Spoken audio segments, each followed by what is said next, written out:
8월서부터 금융시장에 냉각기가 준비되고 기회의식이라는 것을 계속해서 진척독과에 설명드렸음에도 불구하고 이제 와서 보니 인버스를 사신 분, 현금 100%를 사신 분들이 불만의 댓글들을 많이 다는 것을 봤어요. 그래서 이렇게 수개월 동안 똑같은 얘기, 진척 상황에 대해서도 공유를 했고 9월에 진입했으면 어떤 지금 상황에 와 있는지 현금 100% 들고 있을 때가 아니다. 기회비용이 손실된 것과 같은 상황이다라는 것도 공개방송에서 공유를 드렸었죠. 그래서 좀 더 대놓고선 말해야 되는 시점에서는 좀 더 대놓고 말해야 되겠다 해서 두 가지를 가져왔어요. 경제지표 스토리텔링의 모든 내용은 저작권법의 보호를 받습니다. 상업적 목적, 개인적 목적의 블로그 계좌와 유튜브 방송 등을 통한 무단 도용 및 전제 재배포를 금합니다. 네, 무단 도용이란 저희하고 협의 없이 출처 경제지표 스토리텔링이라고 그렇게 가져다 쓰시는 것을 무단 도용이라고 말한다는 점 참고로 말씀드리도록 하겠습니다. 네, 오늘 준비한 첫 번째 내용, 채권가격지수가 말해주는 미국 대선 이후 금융시장이에요. 이 채권가격지수가 공개방송에서 매우 자주 등장을 했고 등장할 때마다 매우 중요한 내용들을 계속해서 말해줬는데 그 내용을 놓치시고 계신 분들이 혹여 많으실까봐 다시 한번 매우 중요한 얘기 짚고 넘어가는 그러한 내용이 되겠습니다. 2020년도서부터 정확히는 2019년 말서부터 코로나19가 중화인민공화국 내에서 번지고 있던 중이었고 2020년 2월에는 중화인민공화국 실물 경제를 완전히 멈춰 세웠고 4월에는 미국, 유럽, 중동 등 여러 국가들의 실물 경제를 멈춰 세운 바 있죠. 이에 따라서 실물 경제가 돌아가지 않게 되자 세계 경제의 표준 미국은 경기 부양 정책을 진행하게 되고 뉴스 기사에서 확인할 수도 있듯이 총 1차, 2차, 3차, 4차에 코로나19 경기 부양 재정 정책이 진행되게 됐어요. 3월에 주로 어마어마한 금액이 2008년 수준을 넘어가는 금액이 집행이 되게 됐고 4월 말까지도 4차 이제 경기 부양 정책이 진행이 되게 됐어요. 근데 우리가 이제 주목해야 되는 것은 바로 요거예요. 세금, 세입, 세출에 관련된 재정정책으로 경기부양정책을 진행하게 되면 재원을 마련을 해야지 되고 필요한 그 돈을 결국은 국채를 발행할 수뿐이 없어요. 근데 미국의 3개월물이던 3년물이던 30년물이던 장단기물 국채금리가 2018년 말서부터 이와 같이 입찰 수요가 급격히 침체세를 나타내고 있는 중이죠. 그에 따라서 코로나19 경기 부양을 위해서 재원을 마련을 해야지 되는데 입찰 수요가 낮다는 것은 미 행정부가 원하는 국채 가격이 확보가 되지 못하다는 말이 되게 되고 부담이 될 수 있는 대규모 국채를 발행해야 되는 현상이 발생되게 돼요. 2008년 글로벌 금융 위기 시기 때에도 그랬듯이 채권 금리를 먼저 고민하는 것이 아니라 국가의 경제를 재건하기 위한 경기 부양 정책이 우선순위의 제 탑에 위치하게 되고 그를 위해서는 국채를 일정 수준 이상의 가격에 꼭 매각을 해야지 되겠죠. 그래서 바로 미국의 중앙은행, 미 연방준비제도 이사회가 이 미 행정부에서 발행한 국채를 개입하는 현상이 나타나게 돼요.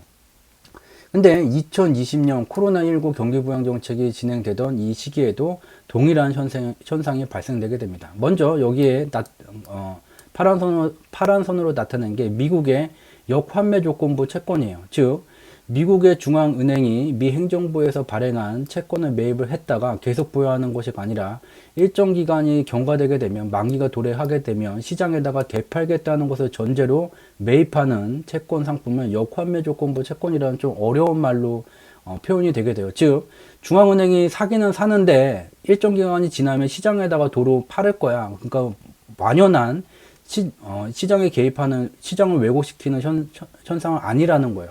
그래서 이 파란색 선을 보게 되면 아무도 현재까지도 주목하지도 않고 어떠한 경제 경영 연구소도 아직까지도 언급조차 하고 있지 않은 어마어마한 일이 2019년 8월에 벌어지게 됐죠.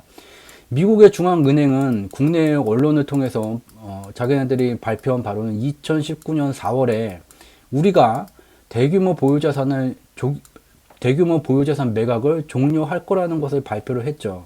그 다음에 4월 말로 가게 되면서 처음엔 9월에 그것을 조기 종료한다고 말했다가 한 달을 땡겨서 8월에 대규모 보유자산 매각을 조기 종료하겠다는 내용들을 언론에다가 다 공개를 했어요. 저희 경제지표 스토리텔링은 2019년 4월 공개방송 때 이와 같은 뉴스를 접하자마자 이것이 글로벌 경제 및 금융시장에 어떠한 방향성의 변화를 만들게 되는지, 즉 분석 결론은 2018년 12월 저희 경제지표 스토리텔링이 2018년 12월 마지막, 이제 2018년 마지막 공개방송에서 공유드린 2019년 기간 글로벌 경제는 인플레이션 현상이 강화가 되게 되면서 이에 따라서 글로벌 금융시장은 상승세가 강화되게 된다. 즉 2019년 8월 미 연준의 대규모 보유자산 매각이 조기 종료된다면 미 연준이 시장에 대규모 채권을 매각할 때마다 그 채권의 가격만큼의 미달러 유동성이 사라지게 되면서 미달러 가치는 2016년부터 2019년 8월까지 강세 현상을 나타내게 되는데 이 현상이 사라지게 된다. 즉 2019년 9월서부터 미달러 유동성의 증가 속도가 가속되면서 인플레이션 현상이 강화되게 된다는 것을 2019년 4월 이와 같은 뉴스를 접하자마자 분석을 했고, 그 이후 진척 과정을 계속해서 공유를 드려왔어요. 여기에 파란 선을 보게 되면 2019년 9월까지 역환매 조건부 채권이 이와 같이 증가가 되기는 했지만 그 이후에 대규모 보유자산 매각이 종료되게 되면서 그 이후에 일정 수준의 역환매 조건부 채권을 미국의 중앙은행이 보유하는 현상이 사라지게 됐죠. 근데 우리가 주목해야 될 것은 바로 요거예요.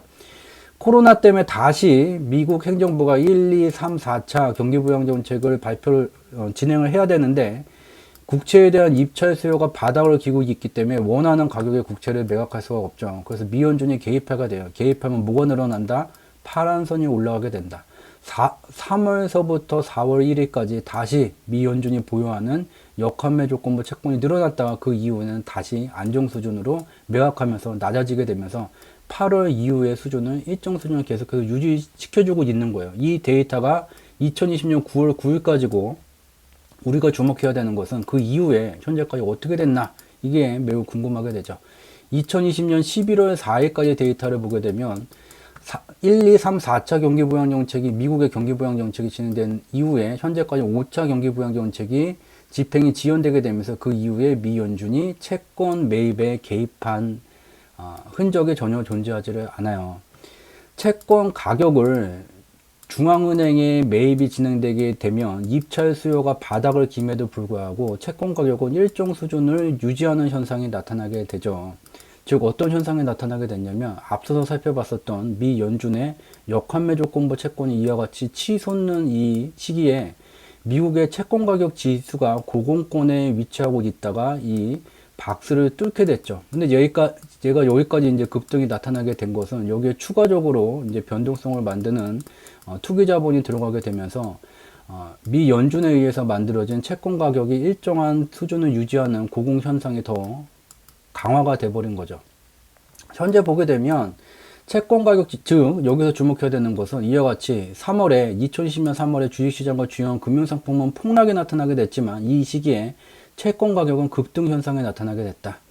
현대도 보게 되면 채권 가격 지수가 고공권에 8월경까지 고공권에 머물다가 점점 고점이 낮아지고 저점이 낮아지게 되는 단기 하락 추세가 만들어지고 있던 중이죠. 근데 11월 11일 기준으로 얘가 단기 하락 추세를 소폭 하향 이탈을 했어요. 기술적 분석만 하게 되면 이거 하락 추세 밑으로 뚫렸네, 밑으로 내려갑니다 라고 인지할 수는 있게 되지만 이 가격을 움직이는 실체, 앞에서 살펴봤죠. 제5차 경기부양정책이 진행이 된다면 얘가 밑으로 내려올 것이 아니라 다시 위로 뚫고서 올라갈 수 있게 된다는 것을 알 수 있고, 얘는 일본 가격 차트예요. 월봉도 보게 되면 기술적 분석 좋아하시는 분들 굉장히 많죠. 자, 고가놀이에요. 매수세가 강화가 되면서 가격이 올라가게 되는데 상위권에 매물이 집중된 지역에 매물이 나오게 되면 이와 같이 특정 가격대에서 단봉돈의 흐름이 나오면서 고가놀이 패턴이 나오고, 또는 매수세가 강하게 진행되어져 왔는데 시장 환경에 좀 변화가 되게 되면서 매수세가 약화가 되게 되는 시기에 그렇지만 초기에 진입했던 매수세가 그대로 유지되는 경우에 이와 같은 고가놀이 패턴이 나타나게 돼요. 우리는 지금 여기 있어요. 1번 가격 차트에서 보게 되면 단기 하락 추세를 이탈하게 되면서 하락 추세를 하향 이탈했다, 추세 밑으로 간다라고 기술적 분석가들은 판단을 내리게 되지만, 똑같은 기술적 분석으로 월봉을 보게 된다면 고가놀이가 진행되고 있을 뿐 하락 추세로 완전히 전환됐다는 것을 판단을 내릴 수 없게 되죠. 또한 1번 시기를 보게 되면 앞서서 미국이 3월과 4월에 코로나19 경기 부양 재정 정책을 진행을 했을 때 채권 가격이에요. 고가놀이가 진행이 되다가 고가놀이가 진행되는 기준 양봉 여기에 시가 수준까지 내려왔다가 다시 여기를 뚫으면서 고가놀이 상한 수준을 뚫으면서 채권 가격의 급등 현상이 나타나게 됐죠. 근데 현재는 기준 양봉까지도 아직 내려오지 않았다. 1번 시기보다 더 강한 고가놀이가 진행되고 있다. 따라서 5차 경기 부양 정책이 미국의 공화당, 민주당 협상 당사자들도 언제 그게 진행이 될지 합의가 언제 될지는 당사자들도 몰라요. 트럼프도 모르고 바이든도 몰라요. 그렇지만 그 언젠가가 되게 된다면 이와 같은 채권 가격은 고가놀이를 마치고 위로 뚫고 갈 것이라는 것을 알 수가 있게 되죠. 그래서 기술적 분석을 하게 되더라도 꼭 일봉, 분봉, 틱봉만 보지 말고 월봉, 연봉, 분기봉도 함께 봐야지 승리할 확률 2분의 1을 조금 더 높일 수 있다는 점 참고로 말씀을 드리도록 하겠습니다. 여기서 끝나는 얘기가 아니에요. 여기까지 내용을 보게 되면 미 연준이 제5차 경기 부양 정책이 진행이 되더라도 이와 같이 미 국채에 대한 장단기물 입체 수요가 바닥을 기고 있기 때문에 또다시 원하는 가격의 국채를 매각하지는 못하게 되죠. 그렇게 되면 미 연준이 다시 개입할 수뿐이 없게 되고 코로나19 백신이 상용화가 된 상황에서도 실물 경제가 충격에 빠졌었기 때문에 정상적인 RPM이 올라올 때까지, 다시 표현하면 통화유통 속도가 정상 수준으로 가속될 때까지는 지속적으로 코로나19 경기 부양 정책이 진행됐을 뿐이 없고, 그렇게 되면 재원 마련을 위해서 5차, 6차, 7차 경기 부양 정책이 지속됐을 뿐이 없고, 입찰 수요가 바닥이니 미연준의 개입이 계속해서 나타났을 뿐이 없고, 채권 장단기물 금리가 어떻게 되든 말든 가장 중요한 것은 경기 부양이고, 채권 장단기물 금리 얘기, 일드 커브는 그 다음 얘기가 되게 됩니다. 여기서 가장 중요한 얘기를 보게 되면 이와 같이 제5차 경기 부양 정책이 계속해서 합의가 지연됨에 따라서 채권 가격 지수가 밀리는 현상은 나타나게 되지만 월봉을 열게 되면 1번 시기보다도 아직 강한 위치를, 강세를 나타내고 있음을 알 수가 있고, 매우 중요한 얘기가 바로 이 한 장으로 설명이 되게 돼요. 채권 가격 지수가 올라가던 시절 다우존스 지수, 채권 가격 지수가 일정 수준 상승하는 시절 다우존스 지수, 채권 가격이 일정 수준 상승하는 시절 다우존스 지수, 채권 가격이 상승하는 시절 다우존스 지수, 채권 가격이 상승하던 가장 최근 시절 다우존스 지수. 고가 노래를 마치고 언젠가 될지는 모르겠지만, 트럼프도 모르고 바이든도 모르겠지만 5차 경기 부양 정책이 진행되고 6차, 7차가 진행이 되게 된다면 미연준의 개입이 채권 장단기물 금리가 어찌 됐건 말건 간에 개입할 수밖에 없게 되고, 그렇게 되면 이와 같은 주기적인 채권 가격의 상승 현상과 일정 수준의 다우존스 지수의 주기적인 조정도 상승세 속에서 함께 병행된다는 것. 그러나 지금 시간을 좀 더 좁혀보게 되면 5차 경기 부양 정책이 1년 뒤에 진행될까, 2년 뒤에 진행될까? 아니겠죠? 그렇다면 현재 시기는 이와 같은 분석 내용에 좀 더 주목을 해야 되는 시기라는 것을 알 수가 있어요. 그리고 기술적 분석만 하게 되면 다우존스 지수, 이 박스권 9월부터 냉각기가 진행됐다고 요 정도 진행되는 조정 갖고 냉각기라고, 이걸 왜 냉각기라고 말했습니까? 당신 때문에 기술적 분석으로 먹을 거 좀 못 먹었잖아요. 그리고 여기 보세요. 뚫었잖아요. 다우존스 지수, 대형주 지수 S&P 500 아직 안 뚫었죠. 나스닥은 여기 있어요. 가격 차트만 보게 되면 이와 같은 주장을 할 수 있지만 우리는 앞서서 어마어마한 내용을 인과 분석한 내용을 확인을 했죠. 과연 이것이 무엇인가? 결국은 무거운 주가지수일수록 저 박스권 상단이나 박스권을 돌파하는 현상, 파생시장의 논리가 적용하고 있다는 것을 알 수가 있어요. 미국의 파생시장 만기는 매월 세 번째 주 금요일, 만기 주간이라는 것은 대한민국의 옵션 만기를 끝난 오늘서부터 다음 주 금요일까지가 미국의 파생시장 만기 변동성 주간이 되게 돼요. 그래서 이와 같은 현상이 왜 발생되는지를 어렵지 않게 인지할 수가 있고, 다른 나라도 보게 되면 닥스 지수도 그대로 박스권, 상해 종합 주가 지수도 그대로 박스권, 일본 니케이 지수는 지난 공개 방송에서 봤죠. 기세 좋게 박스권을 넘어서기는 했지만 가격을 움직이는 실체, 즉 주식 가격이라는 것은 다른 말로 기업 지분 가치예요. 이 기업 지분 가치가 상승하기 위해서는 기업의 실적이 증가돼야지 되고 매출액의 증가세를 나타내야지만 되죠. 매출액이 쉽게 증가하기 위해서는 물가가 상승하는 시기에 매출액이 쉽게 증가가 되게 되고, 물가라는 것을 인플레이션율이라고 말을 하게 돼요. 그래서 인플레이션율이 상승하는 시기에 주가와 같이 니케이 지수가 같이 연동되어져서 왔고, 물가가 이와 같이 하락세를 나타내는 기간에는 기업 지분 가치 주식가격 니케이 지수가 하락하는 현상이 나타나게 됐어요. 근데 일본의 물가가 2017년도서부터 고점이 낮아지는 이와 같은 현상이 나타나게 되는데, 니케이 지수가 상승세가 강해졌다. 이게 바로 괴리죠. 괴리는 가격을 움직이는 실체에 수렴하게 되죠. 이와 같은 것을 알 수가 있게 되고, 즉 이 9월서부터 시작된 냉각기의 상단을 돌파를 했다. 그렇기 때문에 상승 추세 전환이다. 이와 같이 가격을 움직이는 실체와 매칭이 되지 않는다면 그것을 괴리 현상이라고 말한다는 것을 다시 한번 오늘 공개 방송에서 다시 한번 강조해서 공유를 드리도록 하겠습니다. 가격 차트만 보지 말고 이제 숫자로 표현된 경제 지표를 좀 보게 되면, 가장 많은 출연 횟수를 기록한 2020년 3월 초서부터 3월 20일 미국의 선물 옵션 만기가 끝나게 되면 글로벌 금융시장, 코스피 포함해서 글로벌 금융시장 반등 국면이 시작되게 됩니다. 공개 방송과 여러 매체를 통해서 3월 초서부터 지속해서 공유를 드렸고, 근거 자료가 다 남아져 있죠. 그때서부터 출연을 했었던 가장 장수하고 있는 경제 지표예요.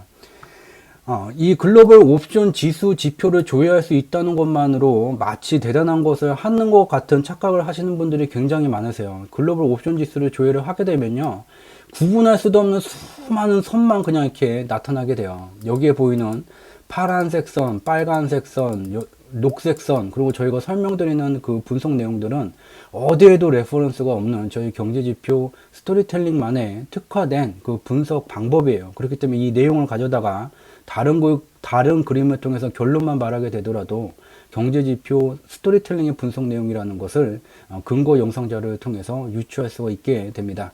글로벌 옵션 지수를 보게 되면 글로벌 옵션 지수가 파란 선을 넘어가게 되는 기간은 주가 지수를 포함한 주식시장을 포함한 주요한 금융상품들이 일정 수준을 넘어가는 하락 현상이 나타날 것으로 전망이 될 때, 이와 같은 하방 변동성에 투자하는 자금이 늘어나게 되면 옵션 지수가 파란 선을 넘어가게 되고, 빨간 선은 반대로 주식시장을 포함한 주요 금융상품들이 일정 수준 이상으로 상승하는 것에 베팅하는 돈이 많아지게 되면 옵션 지수가 여기를 넘어가게 돼요.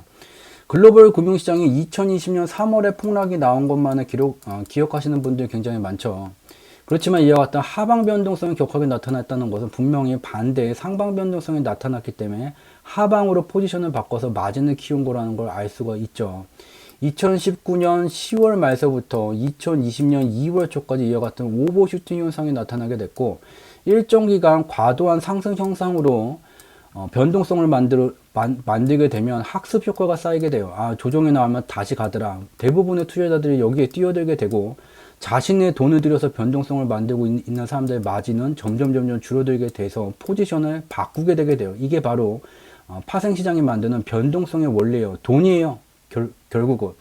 하방 변동성을 만든 다음에 2020년 3월 20일 미국의 선물 옵션 만기 이후부터 반등 국면이 진행이 되게 됐고, 5월 18일서부터 2020년 8월 말까지는 오버슈팅 현상이 나타나게 됐어요. 근데 이 기간에도 저희 경제지표 스토리텔링은 3월 20일서부터 8월 말까지 미국의 대형주 지수가 심하게는 마이너스 6%까지 급락이 나타나는 상황이 발생됐음에도 불구하고, 그러함에도 불구하고 경제지표의 원인과 결과 분석을 하게 되면 3월과 같은 폭락, 3월을 넘어서는 폭락이 나타날 수 없음을 여러 경제지표의 분석으로 직접 공유를 드렸고, 그 결과를 입증해 왔습니다.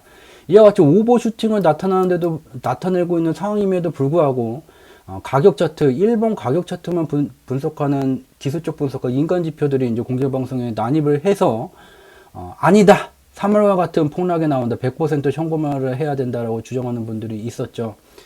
이와 같이 경제지표는 수개월 전부터 똑같은 얘기를 지속해서 말해줘 왔었고, 그 내용을 저희가 계속해서 공유를 드려왔었고, 그것을 근데 받아들이느냐 마느냐까지는 저희가 어떻게 개입을 할 수 있는 영역은 아닌 것 같습니다. 그래서 이와 같이 일정 기간 5월서부터 8월까지 계속해서 일정 수준이 넘어서는 상방 변동성을 만들어 봤어요. 똑같이 이전과 똑같이 돈을 들여서 마진을 챙겨야 되는데 학습 효과가 만들어지게 되면서 다 여기 뛰어들게 되면 마진이 적어지게 되죠. 그럼 남은 건 포지션을 반대로 이제 가져가게 되는 거예요. 근데 이 과정 속에서 9월서부터 글로벌 금융시장의 하방 변동성, 글로벌 금융시장의 냉각기가 진행이 되게 됐고, 이와 같이 전체 폭의 절반 정도 수준, 제한된 하방 변동성이 지금까지 진행되어져 왔죠.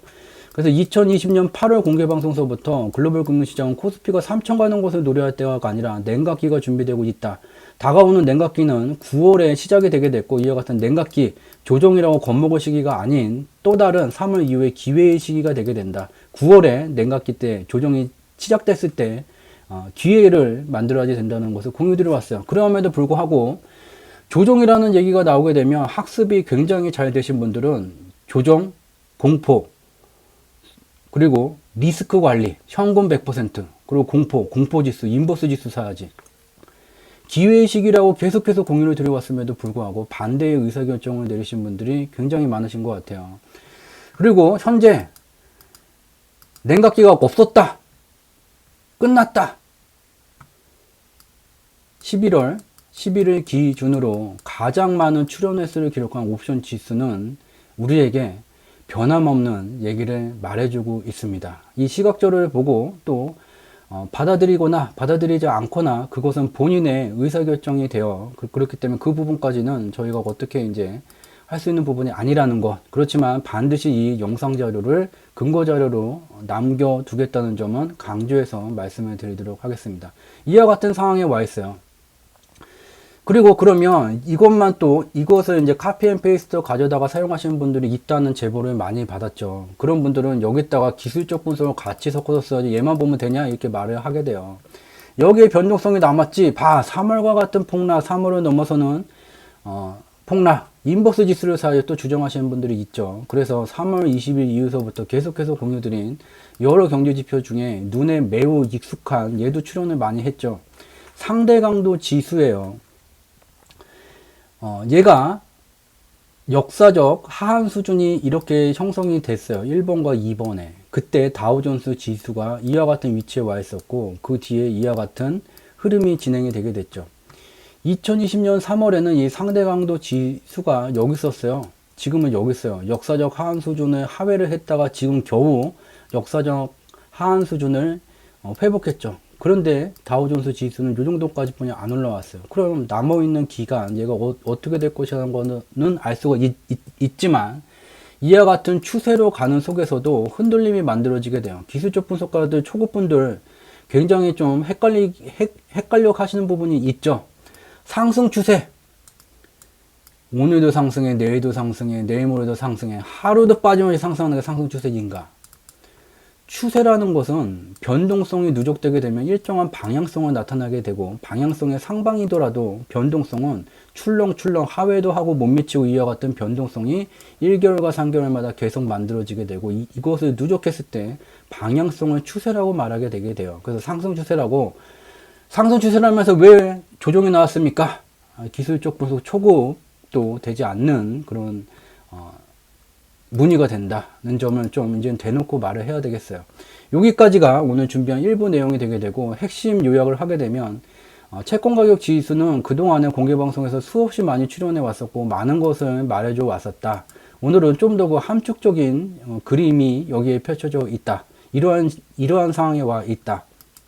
또한 글로벌 옵션 지수는 3월 초서부터 3월 20일 이후에 미국의 선물 옵션 만기 이후에 반등 국면이 진행될 것이라는 것을 계속해서 말해줘 왔고, 현재 그러한 옵션 지수는 다시 이와 같이 과연 이것이 일본의 가격 차트만 보고 박스 넘었습니다, 상승 추세입니다 라고 말하는 게 맞는지 아닌지를 직접 눈으로 확인할 수 있는 시점에 와 있다. 그렇다고 인버스를 사야 되는 시점입니까? 3월은 여기 있었고 얘는 지금 여기 있다. 인버스를 사야 될지 말아야 될지는 어렵지 않게 알 수 있게 된다. 그리고 인버스는 해지를 하기 위한 상품이지 투자 목적으로 보유하는 금융상품이 아니다. 이와 같은 시절 가치가 증가됐을 뿐이 없는 그러한 금융상품, 인버스가 아닌 그러한 금융상품에 조정이 나올 때마다 저렴하게 지분을 확보하는 기회로 삼아야 된다는 점을 다시 한번 강조를 드리면서 일부 내용은 여기서 마치겠고요.